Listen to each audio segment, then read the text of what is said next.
Ito, magandang araw guys. Ali, tutorial to kung paano natin i-bypass yung password na kalimutan nyo. Kunyari ganito, tatype ako yan, hindi nyo nakalimutan yung password nyo Pali-pali nyo nga ba ma-access yung computer nyo para mabuksan. Bali yan, kita nyo, tatype ko. Kunyari tama na yung password mo. Ayan, password is incorrect. Try again. Bali ang gagawin nyo, punta kayo dito sa power. Tapos restart yung PC.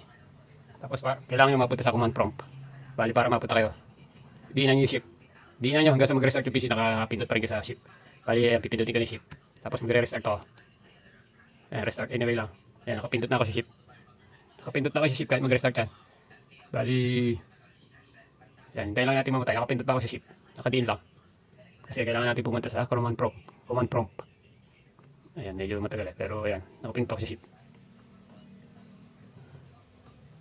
Ayan, nakapindot ako sa shift. Kahit nag-restart siya. Bali yan. Wait natin mabuhay. Ayan, okay na. Bitawan na natin. Ayan, nakapindot ako sa shift. Ayan, wait lang natin. Pupunta sa command prompt yan. Sa mga nakalimutan lang ang password, ito. May apat na paraan kaya lang. Dalawang paraan lang ang gagawin ko para mapunta tayo sa command prompt. Ayan na tayo. Bali, dito tayo pupunta. Troubleshoot. Tapos, advanced option.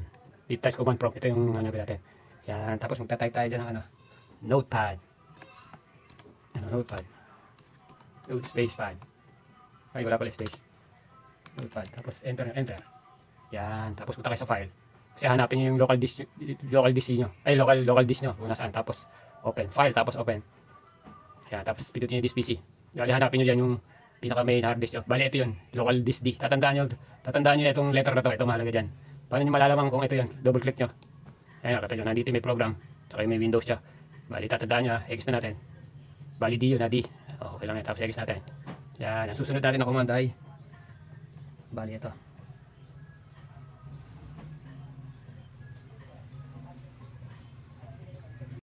Bali, ito na yung susunod nating itatype. Bali, type nyo dito, move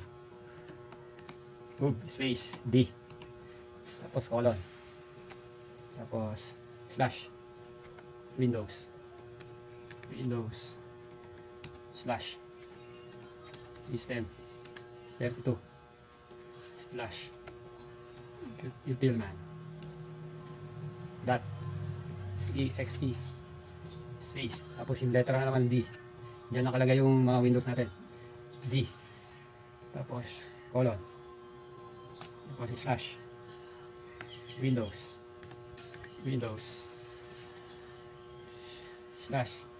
System 32. Slash.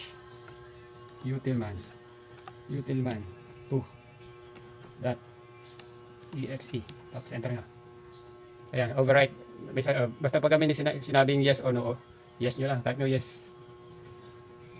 Yes. Enter. Yan. Na-move na. Kasi ginawa ko na kaya may lumabas na yes or no. Bali ni yes ko lang para nag-move siya. Bali ang susunod na code natin ay type natin ay copy. Space. Tapos yung letter D kung saan nakalagay yung mga Windows natin. Tapos colon. Tapos slash. Windows. Tapos slash system 32. Titingnan nyo lang kung tama yung type natin nyo. Slash cmd .exe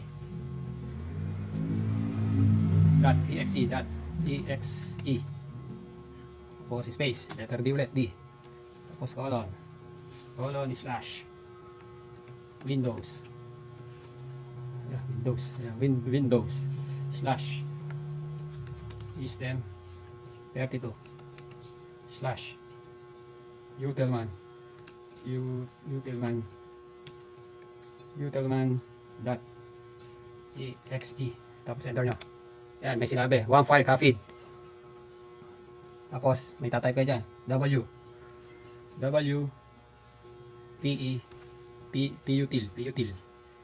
putil tapos space reboot, tapos enter. Yan, magre-reboot. Yan, nag-reboot na siya. Yan, hintayin nyo lang. Iyan yung pinaka first option sa para mapunta sa CMD o command prompt. Pero pag sa unang option natin nanghingi ng password, bali uulit-ulit kayo. tuturo ko sa bandang huli yan kung paano pumunta sa step 2 na papakita ko. Kaya hindi gumana sa inyo sa first step. Panoorin nyo lang mabuti.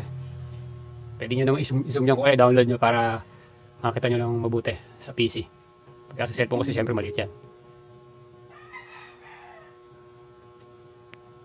Pwede nyo i-download yan tapos ilagay nyo sa TV malaki para makita nyo, mabasa nyo yung mga nakasulat doon. Basta sundan nyo lang yan. Wait lang natin kasi nagboot pa siya. Wait lang natin.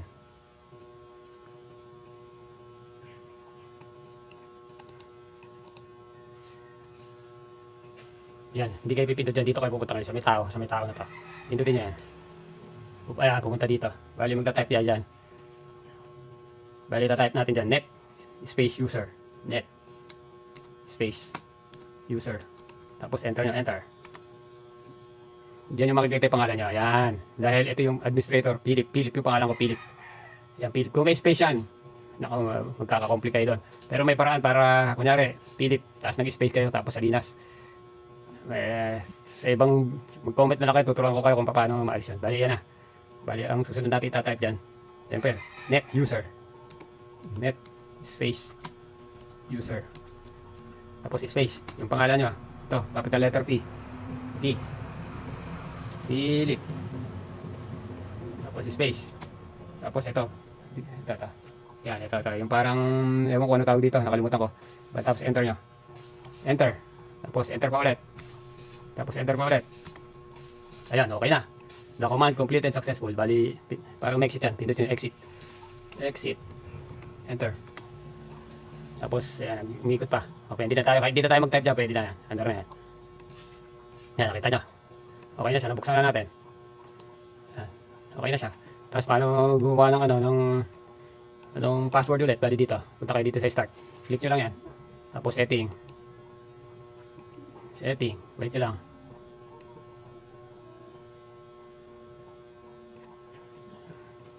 Tapos dito sa account. Yan, tapos scroll up nyo. Punta kayo dito sa sign in option. Tapos siyempre password. Tapos add. Yan, dito. Bali, hula na lang ako. 1, 2, 3, 4, 5, 6 na lang. 1, 2, 3, 4, 5, 6. Makita nyo. 1, 2, 3, 4, 5, 6. Ayan, okay na. 1, 2, 3, 4, 5, 6. Ay, ano yan? User na lalagay ko nyari. Yan, next. Finish. Yan, changing your password. Ayan, okay na. Ayan na yan. Bali, second option. Mag-comment na lang kayo. Pagka napunta kayo sa CMD nang hingi ng password. Comment na lang kayo para maibigay ko yung second option. Kasi yung second option kailangan nyo ng doon, bootable flash drive para mapunta kayo sa CMD. Bali, paano nga ba gagawin yan? Sir, pakita ko na. Hindi, mag-comment na lang kayo. Tapos, ibigyan ko na, anuhan ko na lang ng video na i-upload to, yung second option. Bali, papatayin ko na to. Yun lang guys. Bali second option natin para makapasok kayo sa CMD pagka hindi mo yung first option natin. Bali, syempre, isip nyo na yung USB flash drive na may bootable. Bali, yung bootable ko nga pala, meron ako sa video, may video ko dyan sa TikTok. Bali, paano kong ginawa? Meron doon para makagawa kayo. Bali, yan, naka-insert na siya. Pagka in-insert nyo kasi yan, tutunog yan. Pagka na-detect na, okay yan. Bali, ang gagawin nyo, i-restart nyo siya. Bago nyo na pala i-restart, hanapin nyo muna yung pinaka boot menu nya. Yung boot key, pagka yung boot nya, yung akin kasi F2 para mapunta sa boot menu eh. Pakita ko sa inyo ha. I-restart ko na. Hanapin nyo, ang kadalasang code doon, F8, F9, F12, F11. Meron ding escape, meron ding delete. May F1, may F2 rin. Pero sa akin, hanapin nyo muna yan bago nyo i-run to. Bali, i-restart ko na yung PC ko ha. Tapos F10 ko kasi, restart lang. Tapos F2 ko, F12, magalaw mo yung F12. Para mapunta sa boot menu. Pwede rin naman sa BIOS, kaya lang kung alam niyo sa BIOS, i-first boot niyo yung USB para mag-run doon sa may USB flash drive. Pipindot na ako ng na nag-restart yung F12 kasi ito yung boot menu ko eh. Pwede rin sa BIOS, hanapin niyo yung BIOS setup niya. Ayan na, ganyan, lumabas. Bali dito tayo pupunta sa USB storage device para mag-run yung bootable natin doon. Enter. Yan. Ito yung second option para mapunta kayo sa CMD. Kailangan nyo ng USB flash drive na may bootable ng Windows. May upload ako ng video dyan sa may TikTok. Hanapin nyo lang kung paano gumawa ng USB flash drive na bootable.